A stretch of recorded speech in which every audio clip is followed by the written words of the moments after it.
Breaking right now, Prince Harry's friends have lashed out at his disgusting and unforgivable BBC interview amid shock new reporting about why the royal family have turned forever on the Sussexes.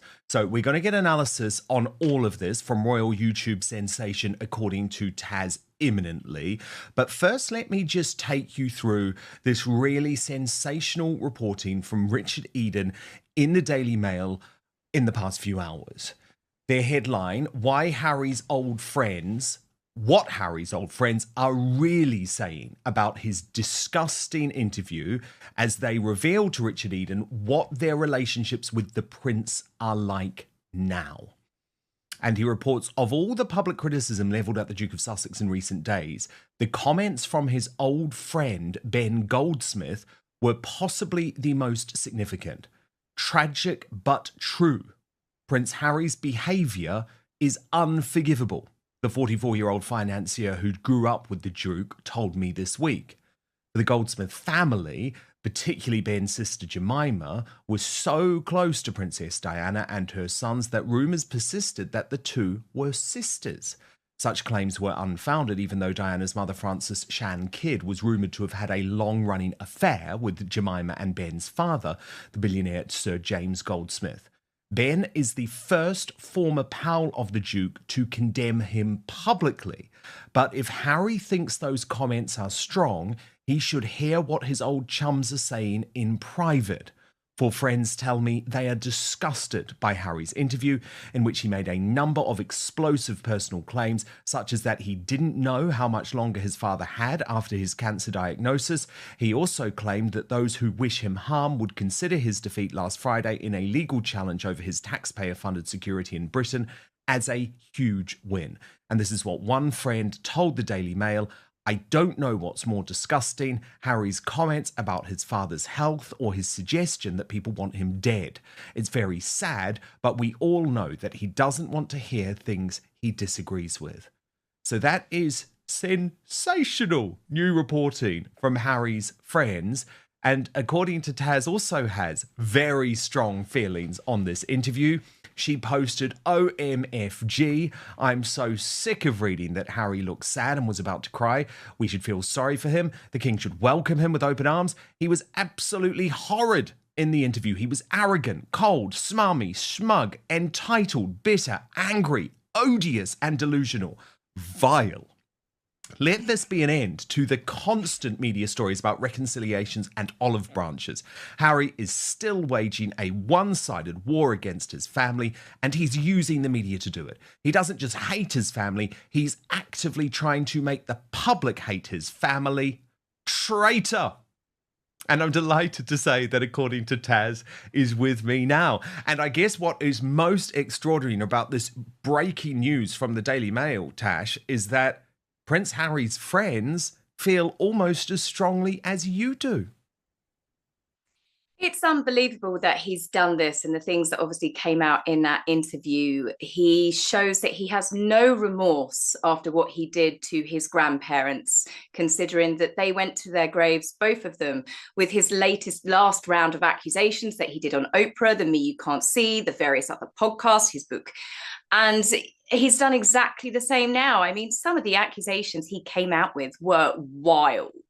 He comes across as even more bitter and angry towards his family. But to say that he is asking, he wants a reconciliation, he forgives them whilst launching another round of attacks, honestly, it's hard to not see how anyone can take him seriously. This level of gaslighting is... I've never seen anything like it, Dan. Never. I know. It's extraordinary. And the thing is, Ben Goldsmith is a good guy. And the fact that he is now prepared to go on the record, you know, he has been in royal circles, Tash, for such a long time, attended Prince William and Catherine's wedding, of course, and it just says it all. They have had enough. He has gone too far. And I think, Tash, probably in the initial furore around the interview, one thing that was missed by a lot of folk was just how insane it is that Harry is claiming that his own family, his own supporters, are actually in some way conspiring or colluding with the government, the British deep state, to kill him. I mean, it's utterly, Yeah. utterly ludicrous. But actually, Tash, then at the same time, this is where the argument really doesn't add up. At the same time, we were all just so desperate for him to return with Meghan, and that's why the security was taken away. So not only are the arguments like crazy and conspiratorial and very worrying in terms of where his mental health is at, they don't add up because they're also so contradictory, Tash. He's done it quite a lot. I think there was an article not that long ago where it said that he referred to his father as being the ceremonial head of state. And then in the next breath, he's like, my father could do something about it. My father could change this, he could have swayed the decision by Ravik. He said that about his grandmother as well. But yes, I mean, he came out with a lot of stuff in that interview. It really did shock me. I was not expecting that sitting in bed Saturday morning with my cup of tea, I can tell you. But yes, I think the way that he talks about this royal household like it's an evil, nefarious organization with members of his family plotting, it's gone from the men in grey suits, obviously parroting some of the things that Diana said. The drama started with a new BBC interview featuring one of Harry's former confidants from the British Army, a man who's known him since before the palace gates closed behind him. And in this shocking sit-down, the tone changed. No more loyalty. No more silence. Instead, what we heard was a scathing takedown of the Harry they once knew, a man they now say is unrecognizable and worse, manipulated. According to these former friends, Harry has turned his back on everything they once fought for: loyalty, duty, brotherhood. One quote said it all. It's disgusting what he's become. He betrayed the people who would have taken bullets for him. They say he's abandoned the military, dragged his family through the mud, and for what? Netflix deals, celebrity podcasts. To now he's becoming more sinister. It's definitely a little bit deranged, I would say, the accusations he's coming out with. There's no logic to it whatsoever. No, there's not. And we also, Tash, have new reporting out of the New York Post and specifically page 6 today. Now, this reporter, Sarah Nathan, has very close royal contacts. And she says whiny Prince Harry is being blackballed by the royal family because none of them trust him or Meghan Markle, according to sources in the know.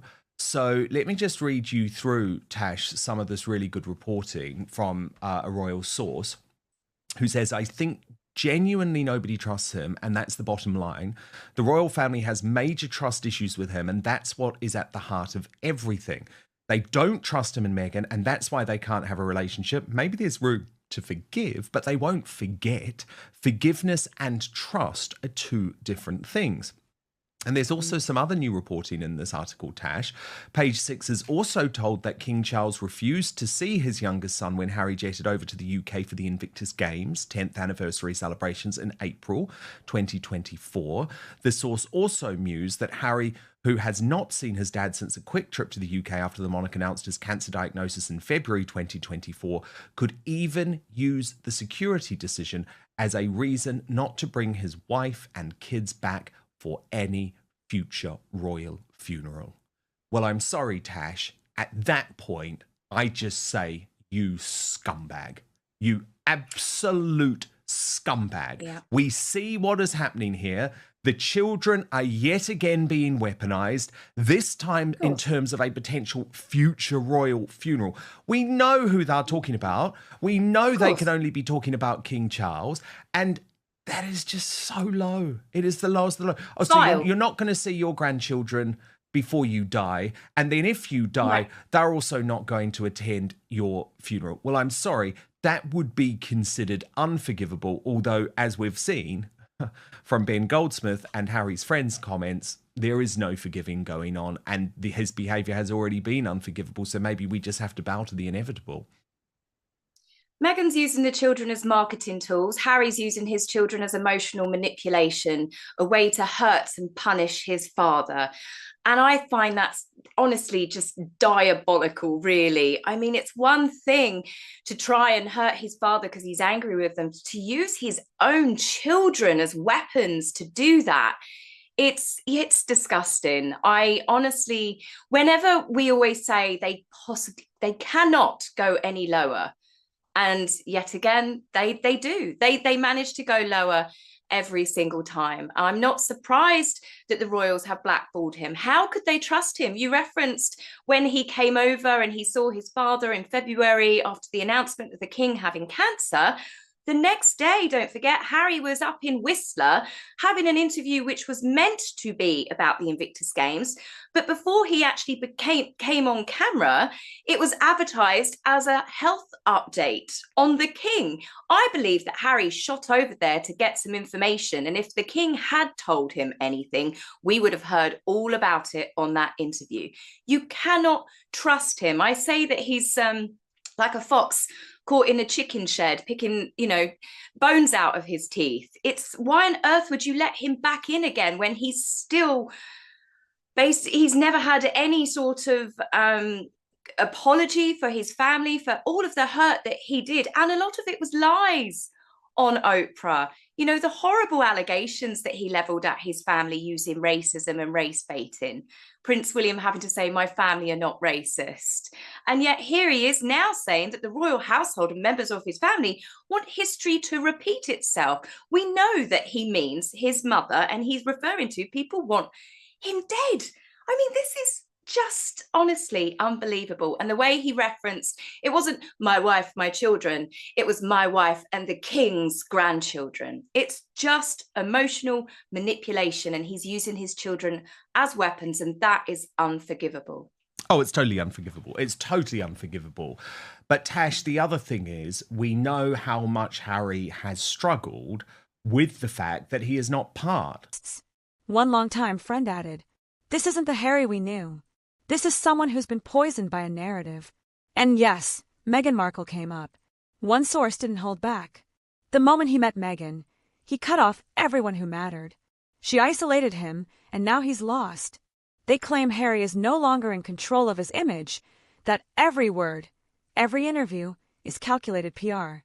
And the BBC interview has now triggered a wave of responses from people who say that... Some truth to that, with the way that he's some type of up. prison, isn't he? He's certainly like one of those royals who used to be kept in the tower, away from his family members. It's very, very sad, and away from his heritage too, which is very, very sad. Yes. But no, I found the imagery incredibly weird, but I also found someone who claims that social media, or at least her husband claims, that some type of killing field, the most dangerous place for children in the world. And then you post a picture of your 6-year-old son in pajamas. I mean, it is very, very odd. The messaging there is very contradictory. And I mean, Harry wasn't even there, was he, for the birthday? And of course, Meghan, who claims, Tash, I don't look at any of the social commentary, I don't look at any of the reports about me, of course, had to say within the post, oh, we had the birthday party last week, to try and make the point it's acceptable that Harry is missing the party to go to Las Vegas. Now, maybe that is acceptable. It's obviously a personal choice that parents make. However, what annoys me is just the fact that all of their messaging is about how they put the children first before everything. They're always there. They're very hands-on. It's the most important job in the world. Yeah, because none of their actions bear that out. The man they loved is gone, replaced by a hollow version desperate for applause. The reaction online? Explosive. Hashtags like #HarryExposed and #UnforgivableHarry began trending within hours. Critics are now calling him a sellout, accusing him of spitting on the values that once made him the most loved royal after Princess Diana. Even veterans groups, who once stood by him through Invictus Games and military campaigns, are reportedly distancing themselves quietly. This BBC interview didn't just spark drama. It may have lit the final match. No, they don't. It's that whole thing that the only title that Meghan cares about is that of being a mother, as she leaves her children at home again with whoever, her wording, not mine. She couldn't even remember on Drew Barrymore's show who was with the children. But as we've recently learned, she has a full-time nanny. As she says, I work so hard.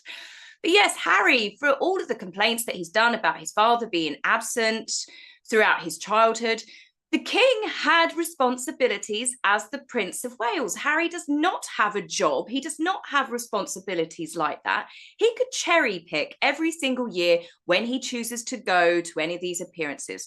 The Diana Award, I'm sure, would be very flexible with when Harry could go over there. They would work around him, but he's chosen his son's birthday yet again. And I think this is the third or fourth birthday he's spent away from his child. It's complete hypocrisy. And it does make you wonder what is really going on with him. To say that his father mistreated him and never gave him hugs and bike rides, which obviously we know that was complete lies. There's lots of videos and clips out there and photographs to show otherwise. But then to be away from your child all of the time. They don't even take them when they go on some of these trips abroad, considering the fact they've got nannies. The nannies could stay with them in the hotels. I've never understood why they don't take the children to the Invictus Games. The children don't have to be on camera. They could stay in the hotels with the nannies. There's lots of children's activities every single year at the Invictus Games, because it's not just about athletes, it's about their entire families. But no, they leave them behind and they go there and ditch their kids all the time. It's bizarre. Tash, I've got to ask you about the shortlist for the memorial for the late Queen Elizabeth II. We can have a look at these. So this is the monument that will be located in St. James's Park, which is right near Buckingham Palace, of course. But there are options: a royal garden, a memorial walk, a stone bridge, a Windsor oak, interwoven pathways. Although I think I mean, that's the one that we all love, isn't it? The traditional statue. Do you agree? It is a walkway and a path and some lovely gardens. After a few years, will just be a path. It doesn't matter if it's the Queen Elizabeth Gardens, the Queen Elizabeth Bridge. It just becomes somewhere that people just walk over like every day. Whereas a big statue that you can look up of her, especially on a horse. I mean, she loved her horses. It was a real passion of hers. That's what you want. I love the big statues. Even now, when I go into London occasionally, you look up these big statues of people. I mean, it's just something different. And I believe that she deserves something like that. A boring bridge. And I really didn't like some of those designs either. I mean, they're very futuristic-y, and that's just not Queen Elizabeth. No, and I think, Tash, probably the best evidence of why not to try something like that is the Princess Diana sort of, what was it, the waterway in Hyde Park, which you can take a look at here. And back after her death, everyone thought, oh, this will be great, and it's very futuristic, and people will play there, and it's really an eyesore now, and it's been left to fade away. It hasn't become a focal point of Hyde Park. And actually, it's not at all what we should be doing for the Queen. So, the late Queen Elizabeth II. Yeah. So I'm glad we are agreed, Tash. It's got to be the statue. Absolutely, Dan. It's got to be the statue. Do sign up, by the way, for much more royal news first. So where does Harry go from here? With former friends now calling his actions unforgivable and royal relations in tatters, he's more isolated than ever. And if the people who loved him before the cameras are walking away now, what does that say about what's really happening behind closed doors? This isn't just a PR misstep. This could be the implosion of Harry's last remaining credibility. So now we ask you, is Prince Harry a victim of manipulation, or a man who willingly sold out everything that once made him a prince of the people? Drop your thoughts in the comments. Like this video if you think the mask is finally slipping, and hit subscribe for the next royal bombshell. Over my dead body. I'm told that is the verdict of Prince William to the idea of any type of reconciliation with his brother, Prince Harry, his increasingly desperate, his increasingly deluded brother, Prince Harry. And it's not just my reporting that suggests William is 100% opposed to any type of rapprochement with his dastardly brother, not to mention, by the way, the woman who caused all the issues in the first place, Meghan Markle. We're going to get the verdict of Angela Levin, Prince Harry's biographer, in just one moment. But first, let's take a look at Piers Morgan's scathing verdict. To the delusional, treacherous, bitter little man who's completely lost touch with all reality, a multi-millionaire who's raked in a fortune by regularly abusing his family and regurgitating private stories in books and TV shows while simultaneously lecturing the rest of us about not invading privacy. It's quite extraordinary, isn't it, that he should expect us to pay for him to live as a celebrity.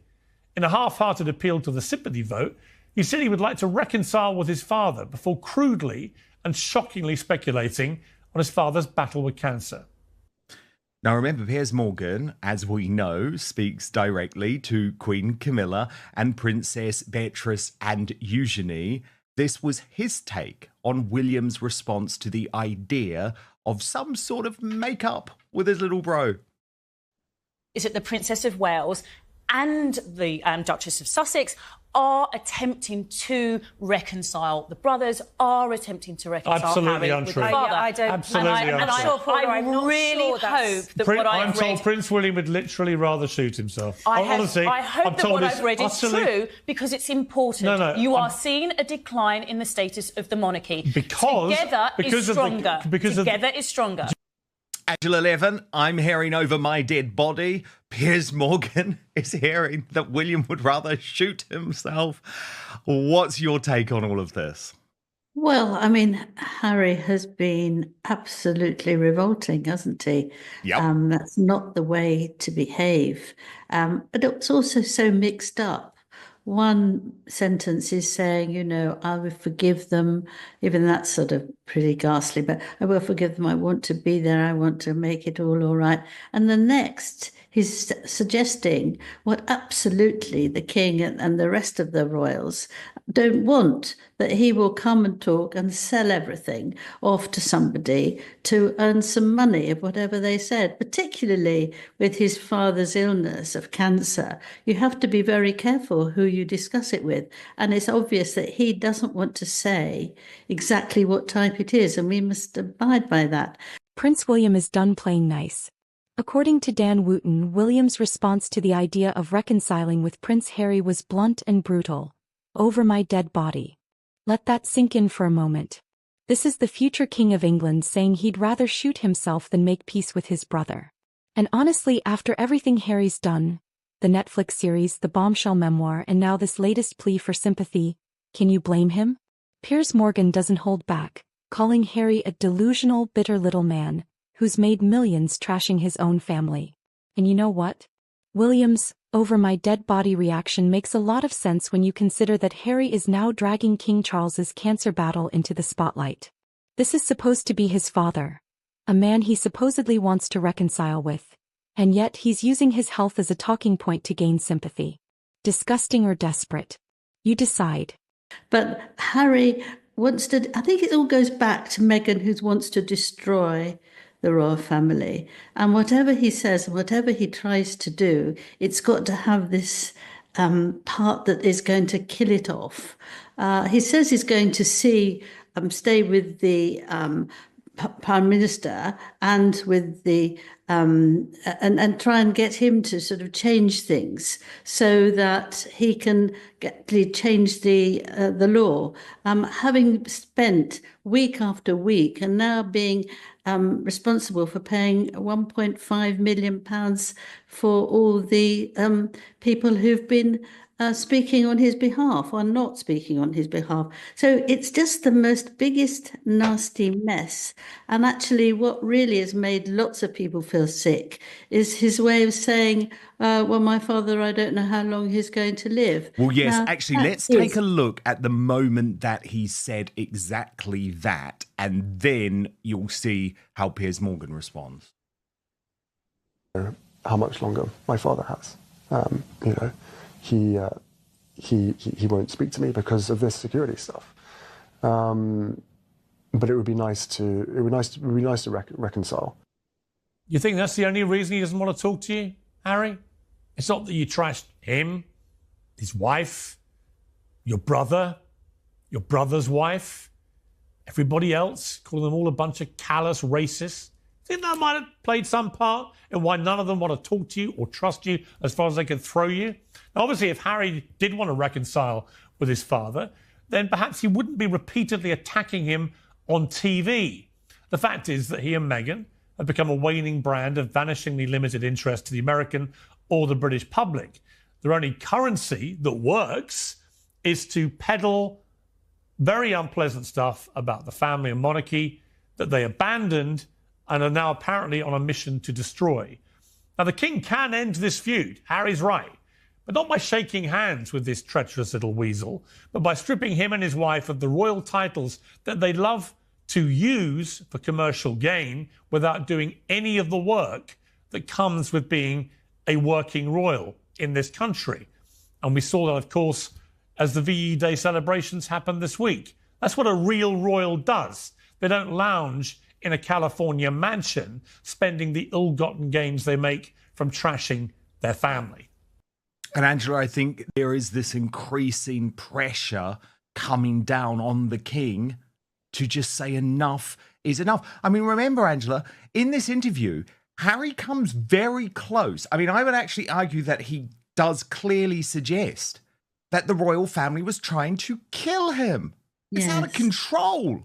Angela Levin, who's literally written the book on Prince Harry, calls him absolutely revolting. And she's not wrong. One minute, Harry's talking about forgiveness and how he wants to make amends. The next minute, he's threatening to expose even more secrets about the royal family if they don't play nice. That's not reconciliation. That's emotional blackmail. And Angela isn't the only one who's had enough. The entire UK is fed up with Harry's endless pity party. Levin points out that Harry's actions are incredibly mixed up. He says he wants to make things right, but he's also hinting that he's got more dirt to spill if things don't go his way. Is that a reconciliation attempt or a veiled threat? You tell me. Yes, that is completely out of control. And that was the feeling that because they won't give him the bodyguards who have got guns, therefore they want to kill him. But there's a whole list of people that you can go to who are very good.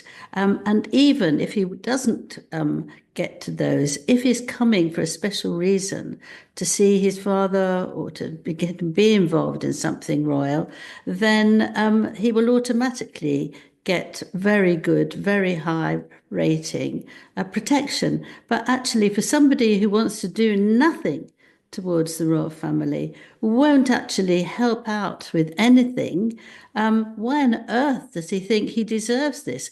He says because he wants to bring his children, but that's not an answer. The children couldn't care less because they don't know anything about it. Meghan says she's never going to come, but you see, if she got 24/7 protection, she'd be there and she'd be taking as much information as she could, which she would then offer it to Netflix. You see, you can't trust them, what they're doing. That's why people can't talk to them. I remember that Princess Anne said something, I think it was after Prince Philip's death, and she said, the only thing we can talk about, Harry, now is the weather. And I think that's actually quite right. So it's been going on for years, and he won't absolutely accept it or understand it or make some sort of offer. He can't just say, well, I think I will forgive them now, and not want to apologise himself. He's got masses to apologise, masses and masses. And Meghan, of course, won't let him because her attitude is extraordinary. If anybody's trying to kill the royal family, it's her. The royal family is not trying to kill him. And especially given the stress she put the late Queen Elizabeth II and Prince Philip under.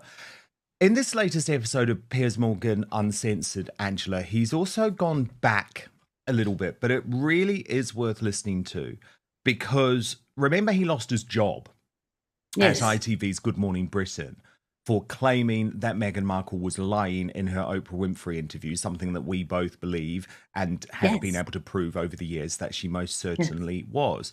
Well, Piers now thinks he can deliver the proof that Meghan and Harry both lied to Oprah. Watch this. Those are your words. Okay. And Prince Harry very clearly said those were not the words that he used to describe. No, he later blamed the media. He heard. Let me just remind you what they told Oprah Winfrey. She said that she was suicidal and that when she went to somebody senior at the palace to ask for help, she was told she couldn't get any. I didn't believe it at the time. It never appeared in Harry's book. She's never repeated it. There has never been any shred of evidence to support that story whatsoever. One. Secondly, we now know from Omid Rabies, whatever his name is, that arse-licking little Burke that does whatever they tell him to do, from a book that appeared in Holland, and I was the one that revealed this, that he reported that the two royals who Meghan Markle claimed had been racist about the skin colour of her baby even before it was born. Well, hang on. Harry had raised in conversation they had raised with Meghan Sussex. She wanted us to believe, and told the world via Oprah, that they had raised concerns about the skin colour of her unborn baby. In what world do you think it is likely that Catherine or Charles ever espoused a single racist undertone to any comment about the birth of their unborn child? And again, Paula, it never appeared in his book. He never repeated it again, and nor did she. And in fact, he then said later, oh, no, it was the media that said it was racist, not me, Gov. And Angela, why this matters so much is that this was the red line. It's like Prince Harry can go on to the British Bashing Corporation, the BBC, and say, I want a reconciliation. But I'm sorry, until you apologise, until you admit that you lied, until you admit that Charles and Catherine did not make a racist comment, there is no going back. And I do not blame William one bit for his position, because it was made abundantly clear to Harry before the publication of Spare, before the Netflix series, that if he wanted any way back, he had to be careful in certain areas. And not only was he just not careful, Angela, he actually went so far. And here's the elephant in the room, Meghan Markle. Dan Wooten hints that Meghan is pulling the strings behind Harry's every move. Think about it. Since meeting Meghan, Harry's distanced himself from every single member of his family. First it was the Queen, then it was his father. Now it's his own brother. If William is saying over my dead body, it's probably because he sees exactly what's happening. Harry is being manipulated by a woman who's got everything to gain from this family feud. Meghan keeps claiming she felt unprotected by the royal family. But let's flip the script. Who's really unprotected here? William, who's watching his brother turn into a walking tabloid headline? Or Harry, who's lost every single ally he once had? Yeah, well, that book is absolutely repulsive, isn't it? But I have said time after time, I don't understand why all these ghastly things are in it. If he felt that he wanted to make amends in the future, I mean, it's a ridiculous thing to do. But I wondered who encouraged him to do that? Who encouraged him to say that he'd killed 20 people in Afghanistan?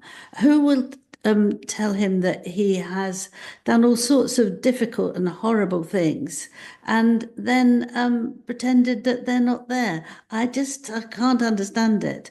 I thought maybe the person who read the book for the publisher, maybe the lawyer who always makes sure that you haven't got things that will go to court.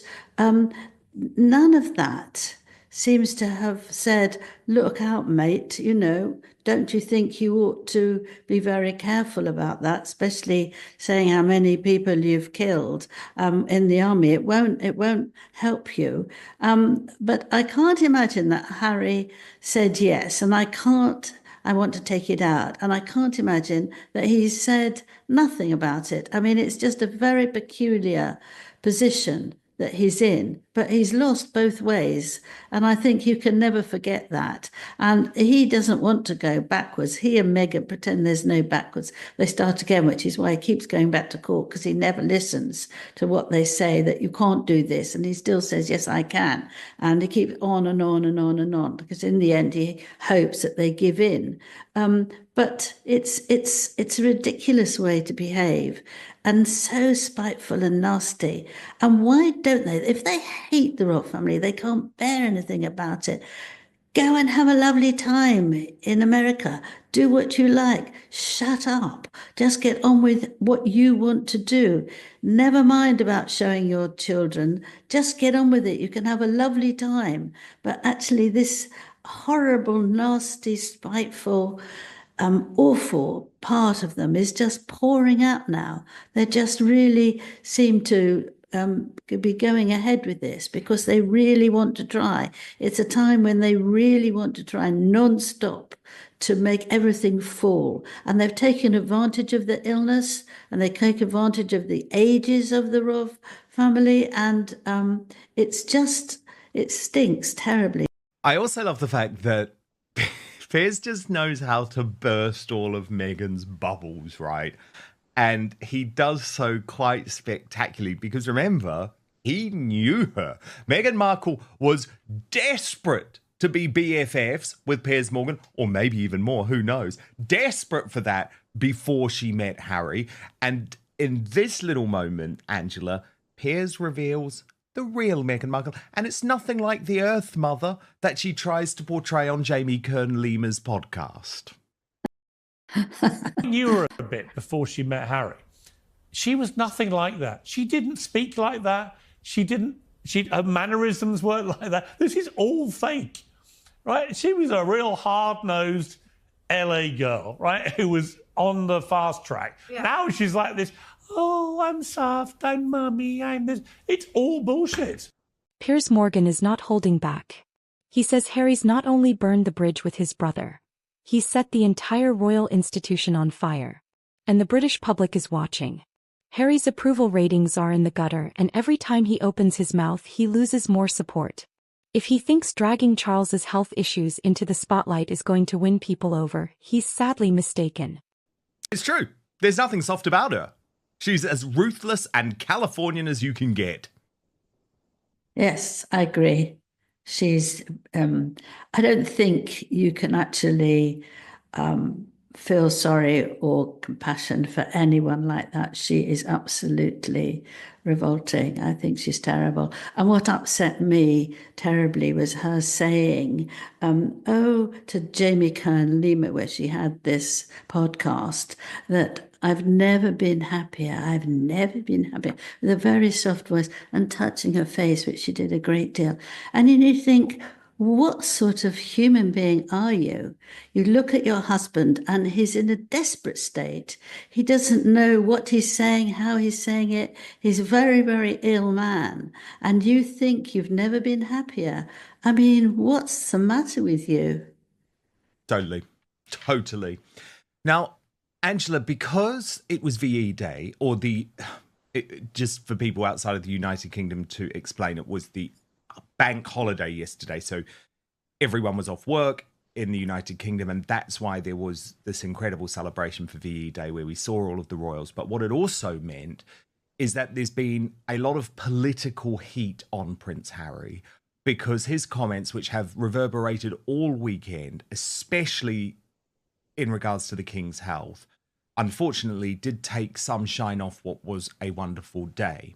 And Nigel Farage, during the fly past and the balcony appearance on GB News, was extremely critical of Prince Harry.